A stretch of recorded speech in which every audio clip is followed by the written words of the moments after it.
Elijah's Journal, a story from Detroit. On the east side of Detroit, an abandoned psychiatric hospital had been silent for years. Time had carved itself into the cracks of the walls and the dust-covered windows.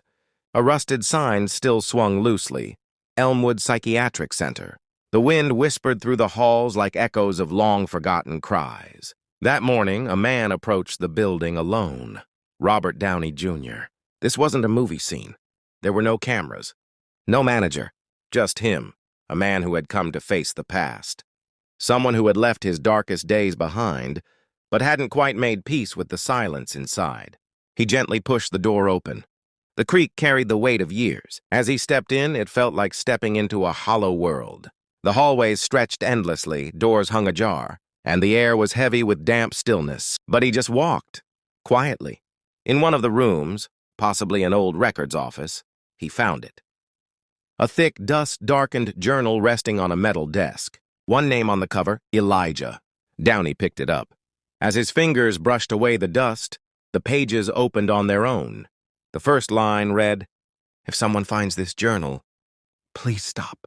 Because I was really here. As he read further, he fell into a child's inner world. Elijah had been held in this place, alone, perhaps abandoned, perhaps just misunderstood. Day by day, he had poured his heart into these pages, the things he couldn't say to anyone else. "She didn't come again today. Maybe Mom forgot me. The doctors only give me pills, but the emptiness inside me just grows.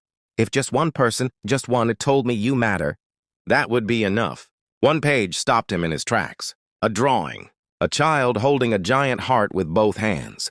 Underneath it, in shaky handwriting, "One day someone will hear me." Downey clutched the journal to his chest. His eyes welled up. In that moment, he thought about his own past. There was a time when no one believed in him. Now, he was holding the silent voice of another who had been forgotten. The next morning, he went to a small recording studio in Detroit. He stood in front of a microphone, Elijah's journal in hand. And without looking at the camera, he began to speak. "This is Elijah's story, but it's also the story of every child. Every silent scream waiting to be heard." Within a week, the video reached millions. One woman commented, "I was forgotten too." A teacher wrote, "We won't leave kids like Elijah alone again." And a child posted, "I'm keeping a journal too." Downey later returned to the hospital. He placed the journal in a glass case. Next to it, a small plaque that read, "For Elijah, we hear you now." In the end, someone finally stopped and simply said, "I hear you,